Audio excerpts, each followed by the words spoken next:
పెళ్ళైన 1 మంత్ లేదా 2 మంత్స్కే pregnancy confirm అయితే సో ఏమంటారంటే చుట్టుపక్కల వాళ్ళు కానీ రిలేటివ్స్ కానీ ఏమంటారంటే కొంచెం ఆగాల్సిండే కదా, కొంచెం లైఫ్ని ఎంజాయ్ చేయాల్సిండే, లేకపోతే ఏదో ఒక మంచి జాబ్ చూసుకొని లేకపోతే కొంచెం లైఫ్ని ప్లాన్ చేసుకొని పిల్లల్ని కనాల్సిండే, అంత తొందర ఎందుకు అంటారు.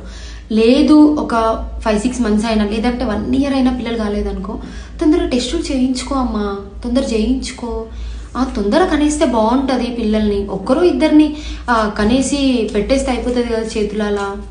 సో ఇలా మాట్లాడుతూ ఉంటారు రిలేటివ్స్ కానీ చుట్టుపక్కల ఫ్యామిలీ వాళ్ళు కానీ. సో ఇంత దరిద్రం అంటే ఈ దరిద్రమైన క్వశ్చన్స్ నేను కూడా ఫేస్ చేయాల్సి వస్తుందని మాత్రం నేను అనుకోలేదు. సో ఇప్పటికీ నాకు మ్యారేజ్ అయ్యి 5 మంత్స్ అవుతుంది.